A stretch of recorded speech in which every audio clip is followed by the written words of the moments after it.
Bueno, chicos y chicas, os voy a grabar un vídeo con los 3 tipos de problemas que os pueden caer en este examen y que son sobre los que os he preguntado en los ejercicios que tenéis que hacer hasta el jueves, ¿vale? Como lo de el tema de los vídeos que os he colgado, está lo del salto de voz, por si no los veis muy bien, os costaba seguirlos, os voy a grabar este vídeo en el que os voy a poner un ejemplo de cada uno de los problemas que os puede entrar. Entonces, el primero es de composición de fuerzas. Aquí veis unos ejes de coordenadas en los que tenéis representados 5 fuerzas distintas. 2 de ellas son oblicuas. ¿Quiere decir fuerzas oblicuas? Fuerzas oblicuas son las que no están ni en el eje X ni en el eje Y. En este caso, la fuerza 1 y la fuerza 2.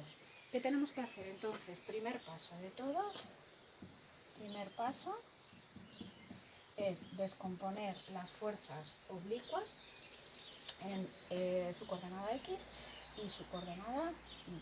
Voy a poner aquí, ¿vale? El primer paso. Entonces tenemos primero una de 3 newton y 30 grados. ¿Qué quiere decir descomponerla en su coordenada X e Y?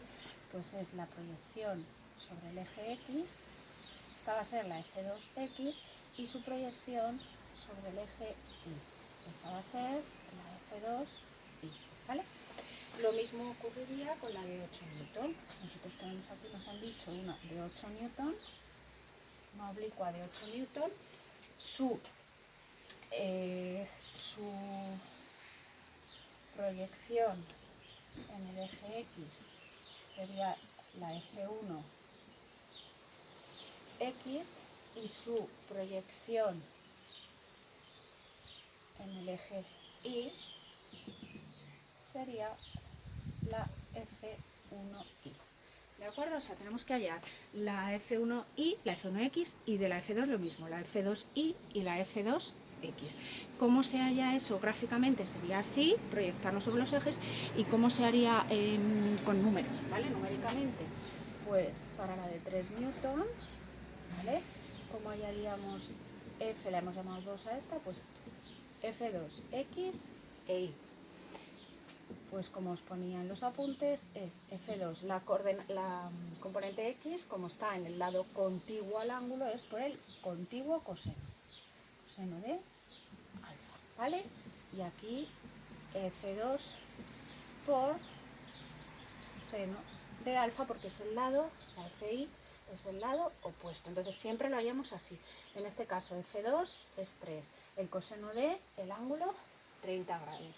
Y para F2Y lo mismo, ¿de acuerdo? Lo sustituís y nos da que 3 por coseno de 30 es 2,6 newton y 3 por seno de 30 es 1,5 newton. Hacemos lo mismo para la de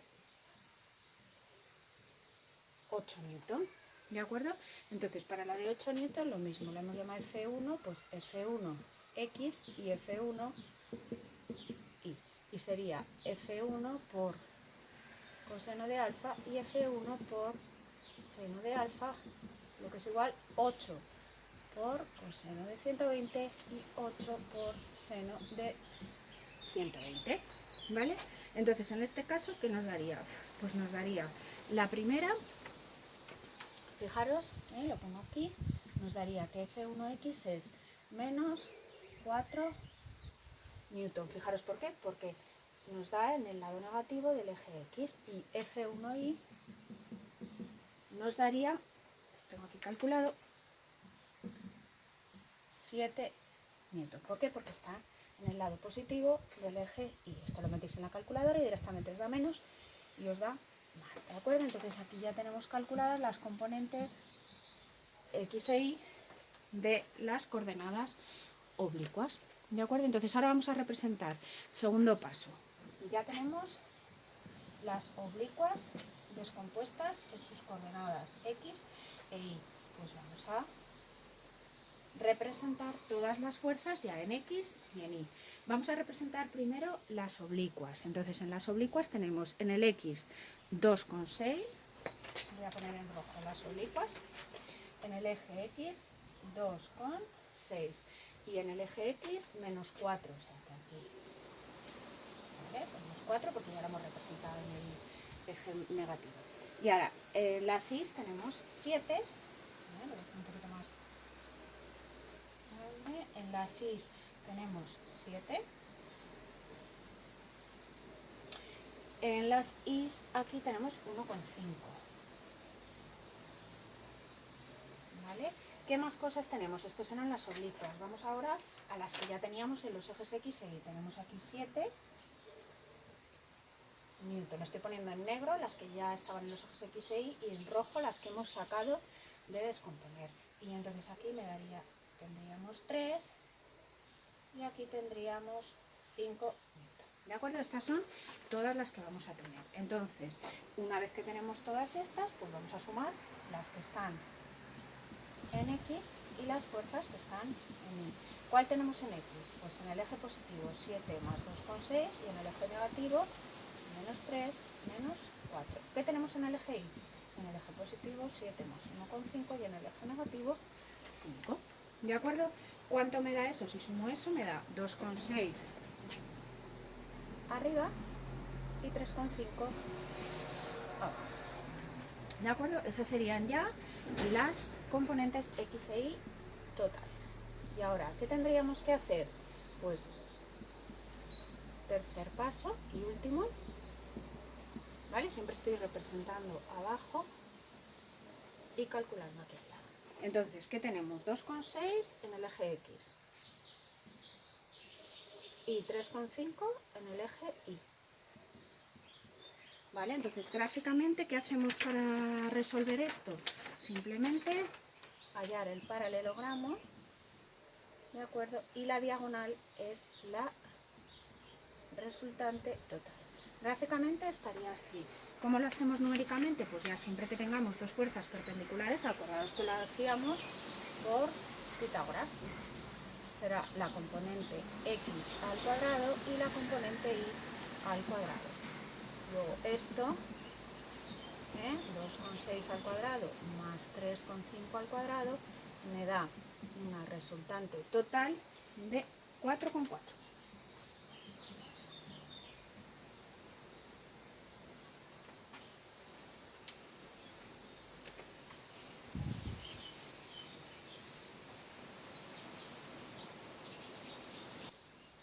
Bien, vamos entonces con los de plano horizontal. El primer tipo de problemas que se os puede pedir son en plano horizontal, ¿eh?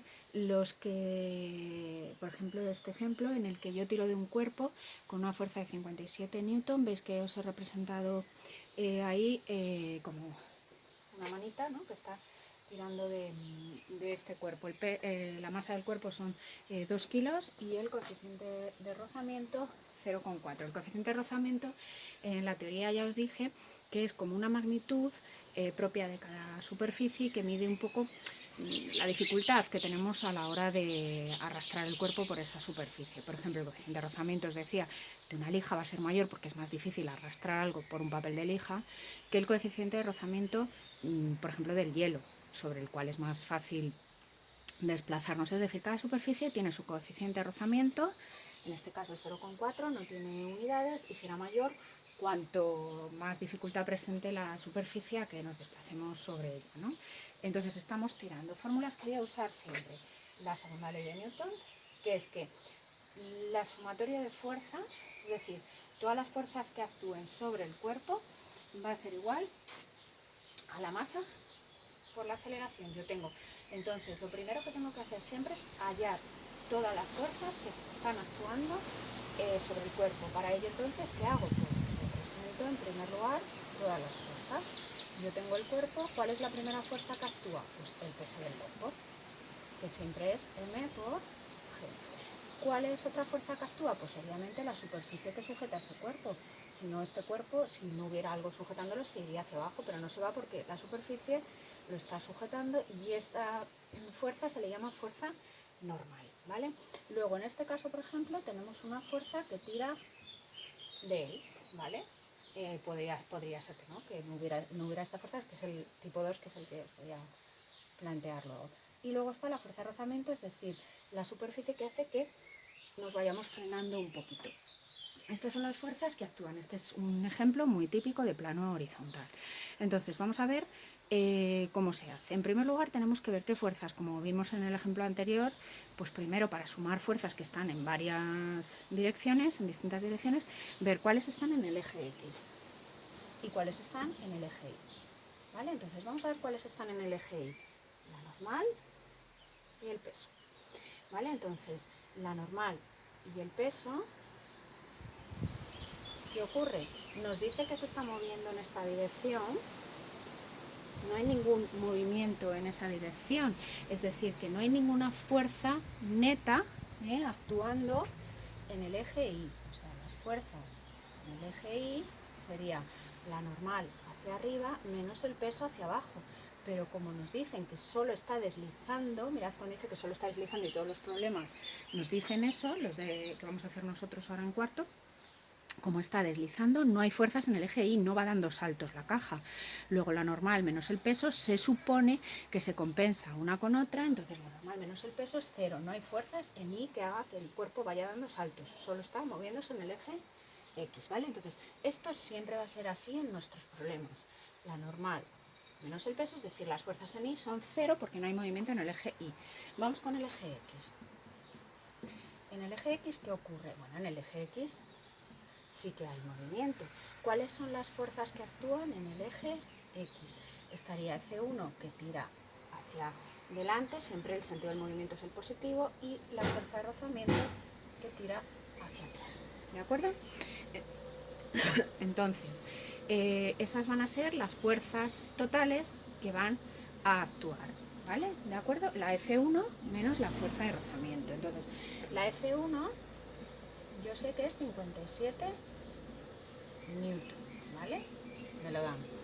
Menos la fuerza de rozamiento, entonces yo voy a la fórmula de la fuerza de rozamiento, que es siempre es esta, es mu por la normal o mu por m por g. Es decir, cuanto mayor sea el peso del cuerpo, pues más va a rozar sobre la superficie. Si es muy ligero no va a rozar mucho, pero si es un cuerpo muy pesado sí que va a rozar. Y cuanto mayor sea el rozamiento también, o sea, depende de la masa del cuerpo y del rozamiento, mu por m por g. Entonces aquí lo ponemos mu por m y por g. Y esta es la fuerza en X, ¿de acuerdo? Entonces, si yo calculo esto, 57 menos 0,4 por 2 por 9,8, tengo que Fx es, lo tengo por aquí calculado, y me da que Fx es...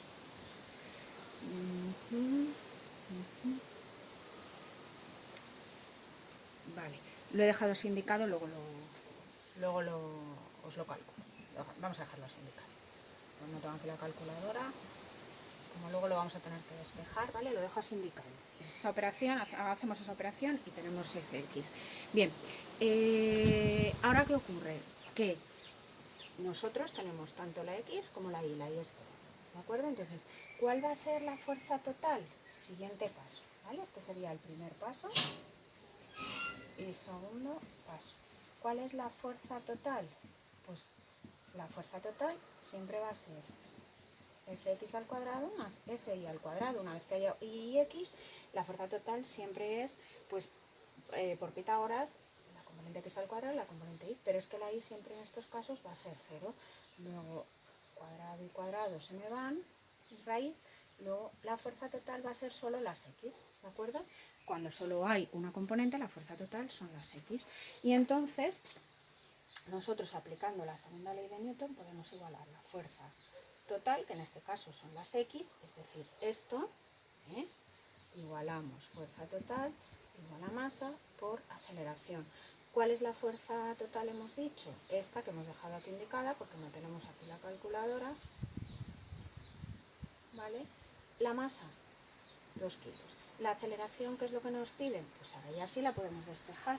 Entonces la aceleración es 57 menos 0,4 por 2 por 9,8, y esto que está multiplicando pasa dividiendo, y esto nos da 24,6 metros segundo al cuadrado, y ya tenemos ahí la aceleración calculada. Entonces estos son los pasos que hay que hacer.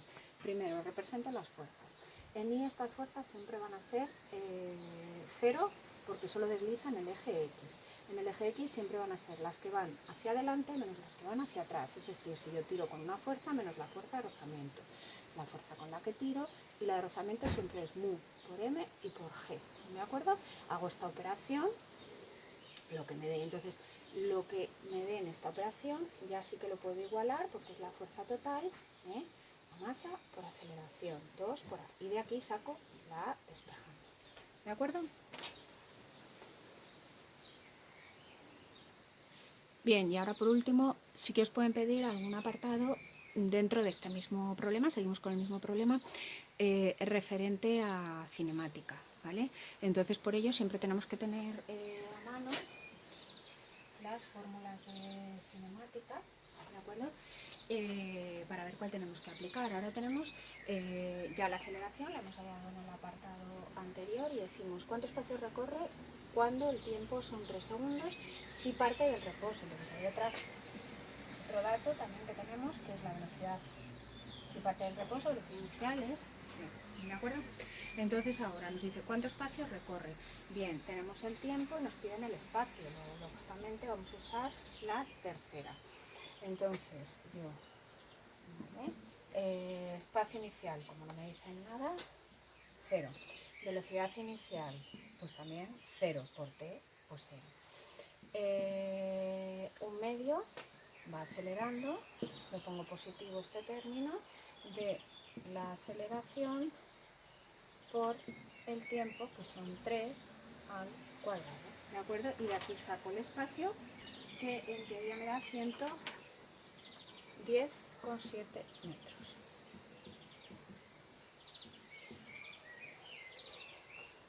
¿Vale?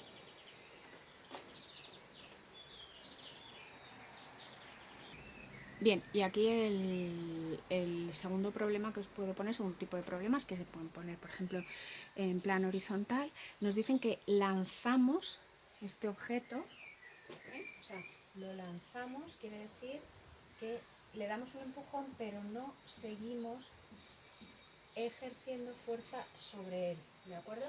Una vez lanzado lo dejamos, no hay una fuerza continua como en el caso anterior que empuje de él, sino que se lanza y se deja deslizar sobre la superficie. Con lo cual, ¿cuáles son las fuerzas que están actuando? Obviamente el peso, siempre, obviamente la normal, siempre, porque hay una superficie que lo sujeta, si no se iría hacia abajo. Y luego, ya no hay ninguna fuerza que tire una cuerdecita con la que tiremos de él, pero el rozamiento sí. ¿Y qué va a hacer el rozamiento? Pues obviamente que se vaya frenando cuando yo tiro algo, al principio va muy rápido hasta que se para. Nos preguntan cuál es la aceleración y cuál es el tiempo que tarda en pararse.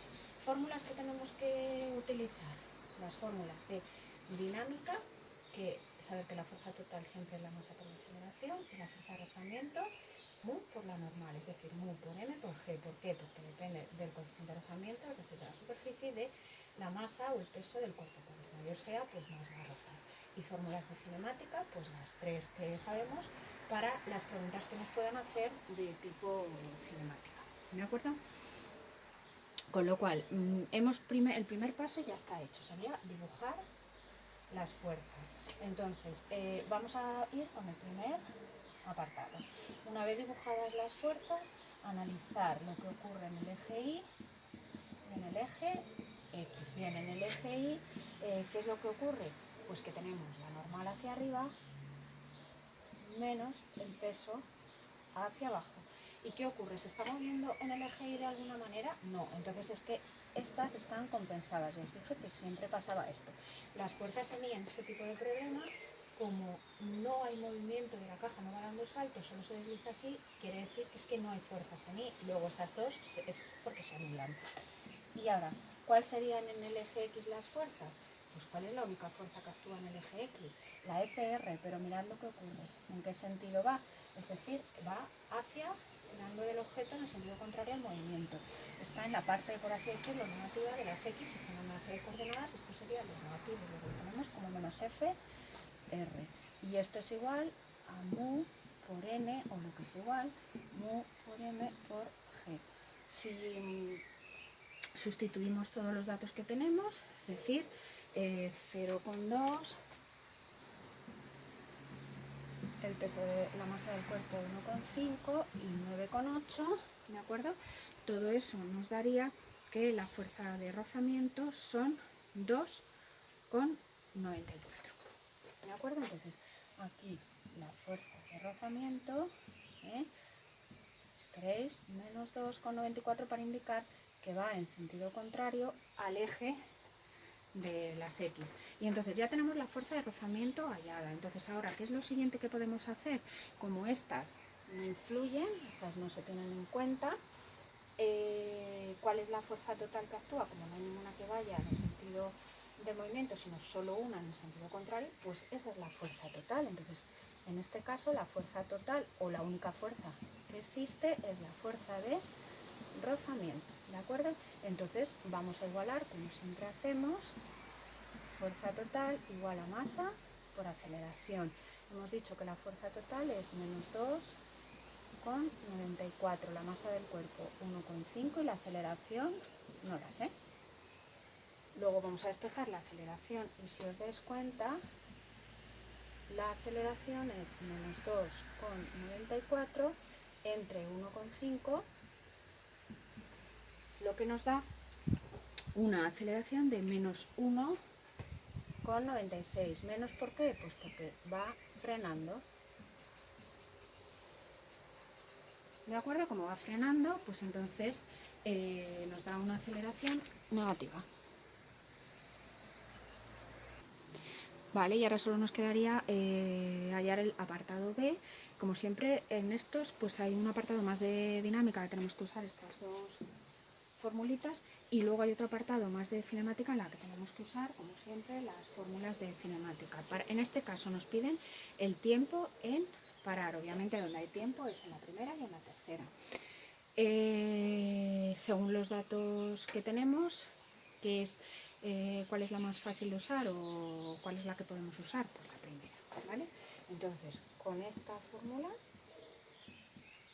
¿vale? Menos porque va frenando, pues vamos sustituyendo los datos. Quiero que pare, luego velocidad final, 0, velocidad inicial, velocidad inicial nos ha dicho que lo hemos lanzado con 5 metros segundo, ¿vale? La aceleración negativa, ya la tenemos aquí negativa, ¿de acuerdo? Entonces no decimos menos por menos más, sino este menos es para recordarnos que la aceleración siempre es negativa si va frenando, ¿eh? O sea que aquí siempre tiene que haber un menos si va frenando, ¿de acuerdo? Y por el tiempo, ¿de acuerdo? Siempre que tengamos un problema en el que esté frenando, aquí en medio tengo que tener un menos. Me lo recuerda que la aceleración es negativa y por si se me olvida, lo pongo también si queréis en la fórmula así. Y despejando el tiempo, fijaros que pues, me cuadran los signos. ¿Ves? Los signos me tienen que cuadrar siempre. Este pasa negativo y este pasa dividiendo negativo, con lo cual el tiempo siempre me tiene que dar positivo. Cuidado con los signos, que falláis bastante en eso. Y esto me da 2,5 segundos tarda en parar, ¿vale? Entonces estos son los tipos de problemas que os pueden caer: el de composición de fuerzas, que es el primero que hemos hecho, el segundo y el tercero de planos horizontales, cuando hay una fuerza tirando del objeto o cuando yo lo lanzo y solo actúa la fuerza de rozamiento. Acordaros siempre que en el eje Y, la normal y el peso se anulan y solo tenemos en cuenta las del eje X en este tipo de problemas. Y recordar siempre no solo las fórmulas de dinámica, sino también las fórmulas de cinemática, porque las vamos a seguir usando, ¿vale?